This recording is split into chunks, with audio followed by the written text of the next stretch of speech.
तर जय महाराष्ट्र सर्वांना जय शिवराय मित्रांनो. पुन्हा एकदा तुमच्या सर्वांसाठी नवीन व्हिडिओ घेऊन तर आपण सध्या तरी आहे ना चिंतामणी गणेश संकुलमध्येच उभा आहे गणेश टॉकीजच्या इकडे. आताच एक जस्ट आपण एक व्हिडिओ कंप्लीट केले ती तुम्ही पाहिली असणार मित्रांनो. शनिवारीच अपलोड केले ते आपण. तर आता पुन्हा एकदा आपण ह्याच ठिकाणी ना आणखीन एक बाप्पाच्या शॉपमध्ये चाललो. तिकडे मी आता एक विजिट मारून आली. एवढ्या क्लासिक मूर्ती आहेत ना बाप्पाच्या, मला खरंच खूप सुंदर आवडलं आणि तुम्हाला नक्कीच सांगतो तुम्ही व्हिडिओ शेवट बनवू नका. इकडच्या ज्या मूर्त्या तुम्हाला मी दाखवणार राहता शेवट खूप क्लासिक आणि शब्दात त्याचं वर्णन करू शकत नाही मी. खूप सुंदर आहे ते. चिंतामणी गणेश संकुलमध्ये आला श्री गणेश आर्ट्स या शॉपला ना तुम्हाला एंट्रन्सला तो श्री गणेश आर्ट्स हे शॉप दिसेल. तुम्हाला दाखवतो लोकेशन. तर चला या. तर मित्रांनो हा लालबागचा मार्केटचा सिग्नल आहे आणि इथून आपला चिंचपोकळीचा ब्रिज आहे हा समोर. चिंतामणी बसतो तिकडे आणि बघा समोर आहे ना चिंतामणी गणेश संकुल आहे, घरगुती गणपती बाप्पांचं माहेरघर. तर आपण आतमध्ये चालू आहे तर समोर आपल्याला एक शॉप दिसतोय. हा बघा श्री गणेश आर्ट्स. आपण या शॉपला आता व्हिजिट देतो आहे. आतमध्ये चाललो आहे या शॉपमध्ये बाप्पाच्या. खूप सुंदर जसं सुरुवातीला सांगितलं बाप्पाच्या ना एकदम क्लासिक मूर्त्या आहेत ते तुम्हाला मी दाखवायला येतो आहे. आतमध्ये चला या. तर मित्रांनो आतापर्यंत शॉपच्या आतमध्ये आलं तुम्हाला लोकेशन दाखवलं गणेश टॉकीजच्या इकडे कसं यायचं. डिस्क्रिप्शन बॉक्समध्ये यांचा ॲड्रेस आणि फोन नंबरसुद्धा मेन्शन केलेलंच आहे आपण असं. तर एखादी मूर्ती तुम्हाला आवडली तर दादाकडून आपण माहिती घेऊ व्हॉट्सअपला ऑनलाईन बुकिंग होईल की नाही. तर मित्रांनो इकडचे ना व्हिडिओला तुम्ही शेवट बंद बघा, कारण का इकडे जे तुम्ही एक तरी मूर्ती मिक्स केली ना मित्रांनो खूप म्हणजे मिस करा ना एकदम ती मूर्ती. कारण का इकडच्या मूर्त्या तर एकदम क्लासिक आहे, सांगूच शकत नाही. असं मला सुरुवातीला शब्दात त्याचं वर्णन नाही करू शकत. खूप सुंदर बाप्पांच्या मूर्त्या आहेत. जास्त वेळ नाही घेत आहे. चला या दाखवतो तुम्हाला मूर्त्या.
तर मित्रांनो तुम्हाला ना इकडचे अर्धे आता बाप्पा दाखवला, आणखीन तुला बाप्पा दाखवायचे आहेत तुम्हाला, पण कसं आहे ना थोडा हात दमतोय माझा, नॉनस्टॉप मी शूट करतोय मगापासून. आज सकाळपासून आपण 3 व्हिडिओ शूट केले आहेत. या हप्ताभराचा पूर्ण मला कोटा दिलेला आहे मी, म्हणून तुम्ही बोला 3 व्हिडिओमध्ये ऐकत शर्ट घालून फिरतोय, कारण का 3 व्हिडिओ आपण आज दिवसाभरामध्ये त्यांना शूट केलेला आहे.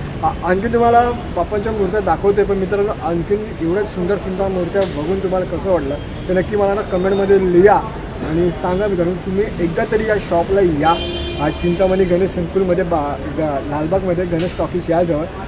खरं सांगतो तुम्ही इकडे याल ना, मी तुम्हाला जे मागचे 2 व्हिडिओ तुम्हाला इकडचे दाखवलेले आहेत, एक बल्लाल आर्ट्स आहे आपल्या इकडचं, तर नक्की या तुम्ही दोन्ही पण शॉपमध्ये ना मित्रांनो, म्हणजे वेळे होऊन झाले एवढ्या सुंदर सुंदर बाप्पांच्या मूर्त्या तिकडे.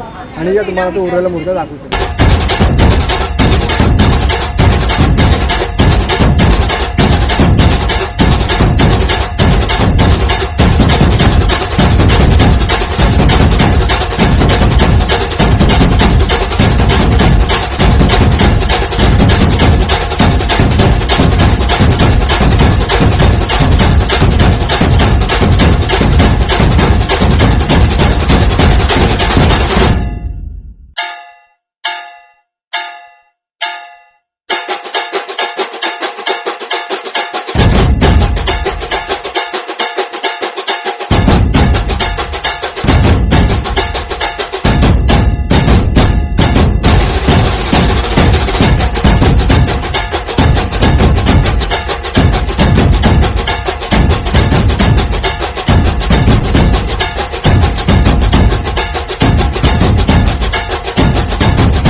तर मित्रांनो आतापुरती या व्हिडिओमध्ये एवढंच आहे. खूप सुंदर सुंदर बाप्पांच्या मूर्त्या बघितल्या, पण आता जे तुम्हाला शेवटला दाखवलं तुम्ही डिस्प्ले लिहून आल्या असेल परिणामपूर्वक बाप्पांच्या मूर्त्या, म्हणजे ह्या शाडू मातेच्या मूर्त्या होत्या मित्रांनो, जे शेवटल्या होत्या त्या. तर खूप सुंदर सुंदर मूर्त्या आहेत मित्रांनो, आणि खूप भव्य दिवाळीच्या मूर्त्या. तुम्ही एकदा तरी या शॉपला व्हिजिट द्या मित्रांनो. खूप सुंदर मूर्त्या आहेत, तुम्ही तुमची नजर हटणार नाही. प्रत्येक मूर्ती अशी आहे बाप्पाची, खूप सुंदर असं रेटून खांब आहे अकनीचा वगैरे, खूप सुंदर सुंदर भारी वाटलं इकडच्या मूर्त्या सगळ्या तरी. तर आतापर्यंत मित्रांनो व्हिडिओला लाईक केला नसेल तर प्लीज लाईक करा, कमेंटमध्ये नक्की लिहा हे मूर्त्या तुम्हाला इकडच्या कशा वाटल्या ते, आणि गणपती बाप्पा मोरया लिहायला विसरू नका मित्रांनो. तर नक्की या. डिस्क्रिप्शन बॉक्समध्ये तुम्हाला स्टार्टिंगमध्ये सांगितलं ॲड्रेस आहे, मेन्शन आहे सगळं आहे. हां, जर मित्रांनो नवीन असेल तर चॅनलला नक्कीच सबस्क्राईब करा, आणि ज्यांनी केला व्हिडिओ बघता त्यांना खरंच मनापासून आभार आहे. आणि आपण भेटूया तर नवीन जागेमध्ये, नवीन शॉपमध्ये, नवीन ठिकाणी, नवीन एका बाप्पाच्या शॉपमध्ये. तर तुम्हाला सगळ्यांना जय महाराष्ट्र आणि जय शिव.